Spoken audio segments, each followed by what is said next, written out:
Good morning and welcome to the breakfast show this morning. I am your host Alan Herbert, and the sign language interpreter this morning is Esther Kendi. Now today is the 21st day, yes, today is the 23rd day, of June. There is 2025, and we are here to keep you up to speed with what is making headlines in the country. And as you can see, we have a professor in the studio this morning, and we're going to be dissecting everything that is happening politically. And if you have any views, any comments, or any suggestions, you can send them to our social media platforms. That is Science TV Kenya, and you can find me on my personal social media platforms at the Alan Herbert, and we'll be glad to sample some of your views and feedback.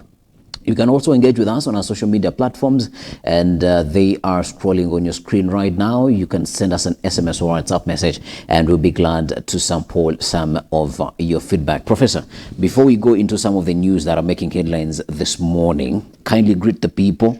Tell them your name, because this is a new platform. This is your first time to be on Science TV. And what are you expecting from this conversation, and what stood out for you politically last week before we start dissecting the amount of politics that is expected to be played the whole of this week? Yeah, I'm Professor Ogola. I'm an economist. Yes. I'm a governance expert. I have been a very big person in the area of economic modeling and the rest. And I think that's why you find me in this show, because the biggest problem Kenya has is economy. Yeah. And unfortunately, we are giving it a political solution. And I believe that you cannot give a political solution to an economic problem. Yeah.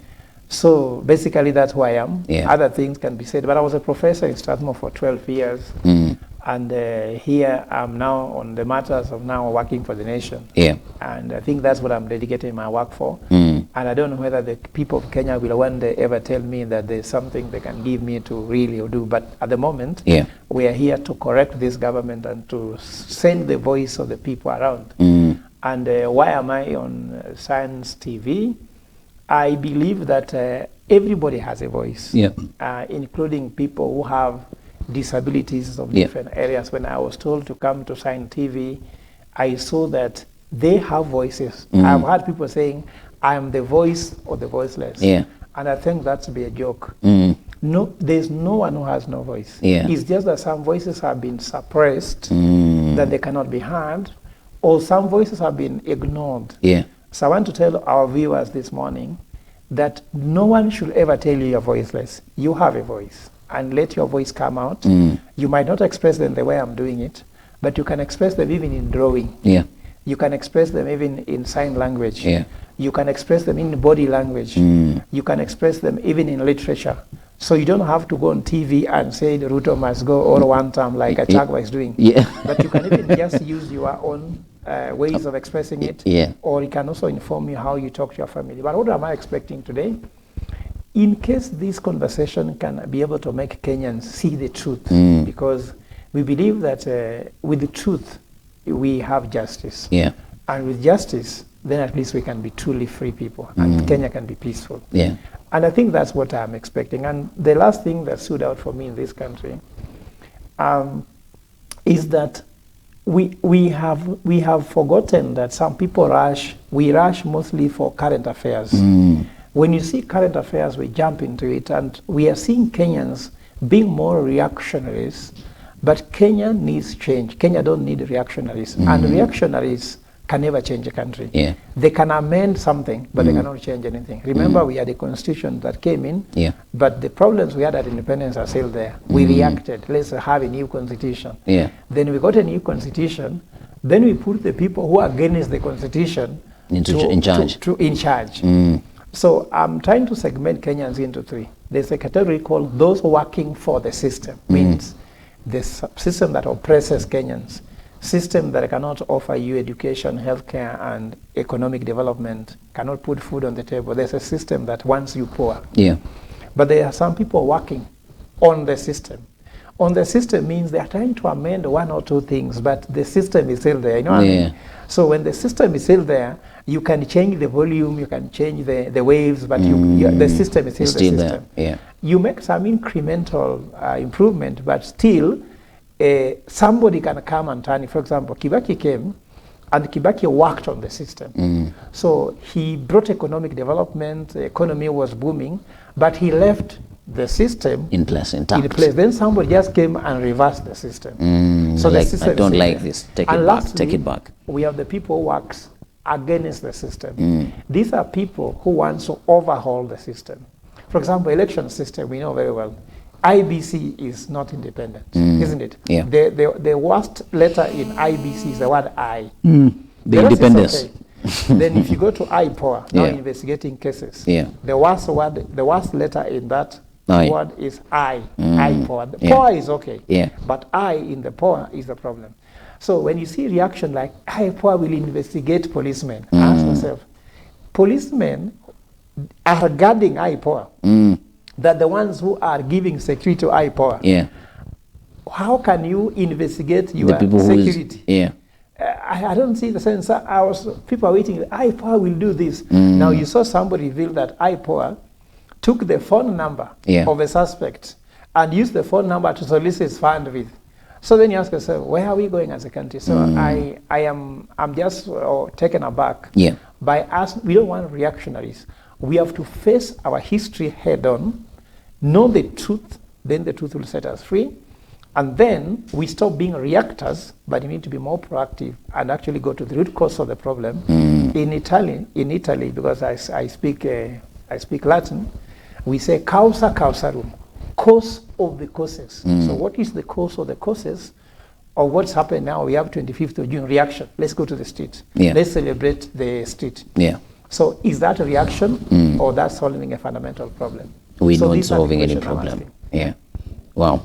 The part that I've liked the most before we go into the news that nobody can speak on behalf of the other.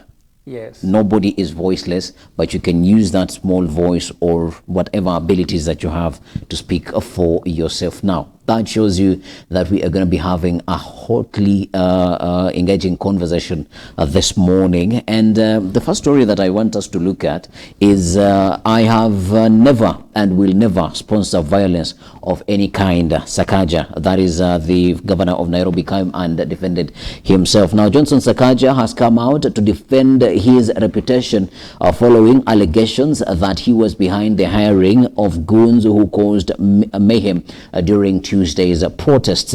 In a statement on Sunday, June 22nd, Sakaja described the accusations as false, malicious, and politically motivated allegations. Here is the governor of Nairobi defending himself against these what he calls allegations.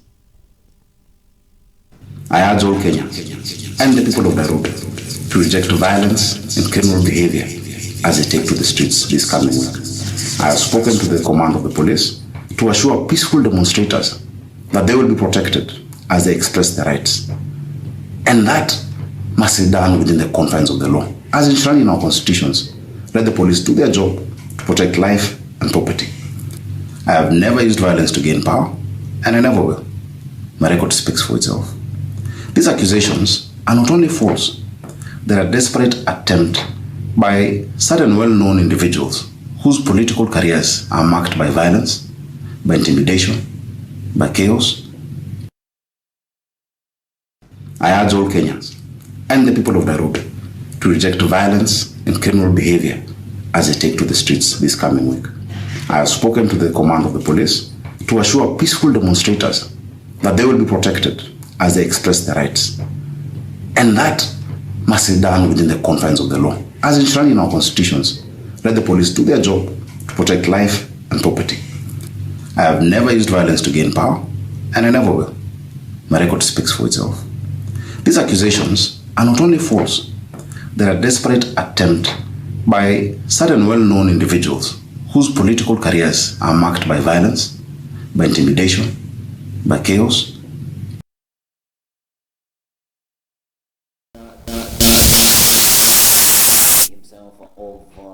What is all these accusations, Professor? Yes. Let's bring you in now. What is false in these accusations? Because we also clips on the internet as some of these goons chanted past the office of the governor saying, Sakaja kazi meisha. na kuna mtu ataleta virugu hapa jijini kama tuko. And also before the demonstrations a week ago, a week ago on Sunday before the demonstrations on Tuesday, the governor came out and said that the protesters will find him in town. Ready to defend the city. So when you look at all these things and these events, how they unfolded, do you think the governor is guilty or the governor is being persecuted politically? No, first of all, Sakaja's response is very standard. We've had it since I was born, that this is politically motivated. Yeah. I'm sure, Alan, since you were born, you've had this statement Absolutely. from all politicians. Absolutely. That these are coming from my political detractors. So what we're asking is that Sakaja being a young man, Mimi, I'm sure he must have been the youngest governor in Nairobi. Can't he come with a better explanation to how he responds to issues? Or why should he respond? Who asked him? Was he called to record a statement? If the political distractors were distracting, why didn't he just answer them, not us answering us? So why should they come to be concerned? They say the guilty is the one who has come out to explain. So I'm sure his explanation exposes the guilt more than actually trying to exonerate himself. But let's go to the truth of the matter. Let me tell you what, Alan. The state, do you know what a state is? A state should have monopoly of violence. Why should I say that? I don't mean the state should be able to unleash violence. Let me give the example of what America just did with Iran. America is saying we have a superpower and we have monopoly of what? Violence. If you want to show us violence, we'll show you more violence. So they have told Iran, we have already blown your nuclear sites. So stop talking peace from now. If not talking about peace, we shall unleash another one. Now, had Americans started pleading with Iran, we don't want war, please, if you joke, I'll go to talk to Putin.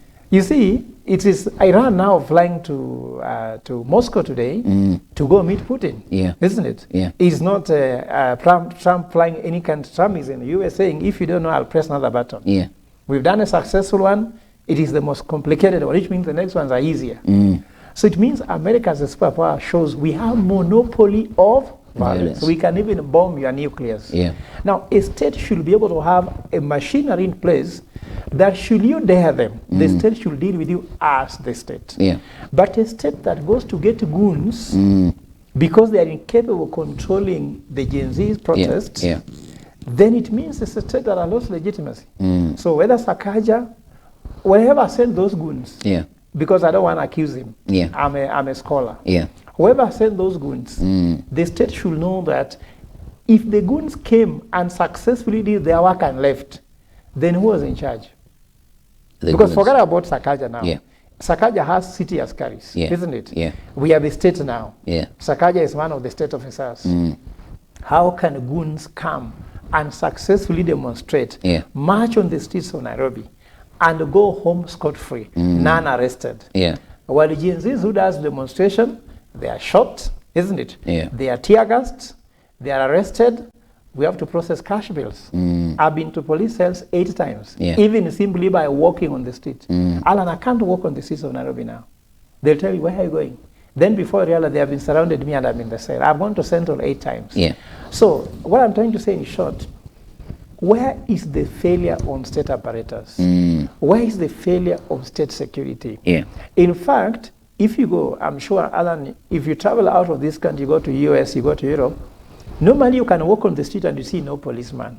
Have you seen that sign? Absolutely. But make crime. In 2 minutes, you see... You'll be apprehended. You've been apprehended, and it's a scene that you can see over 50 policemen. Why?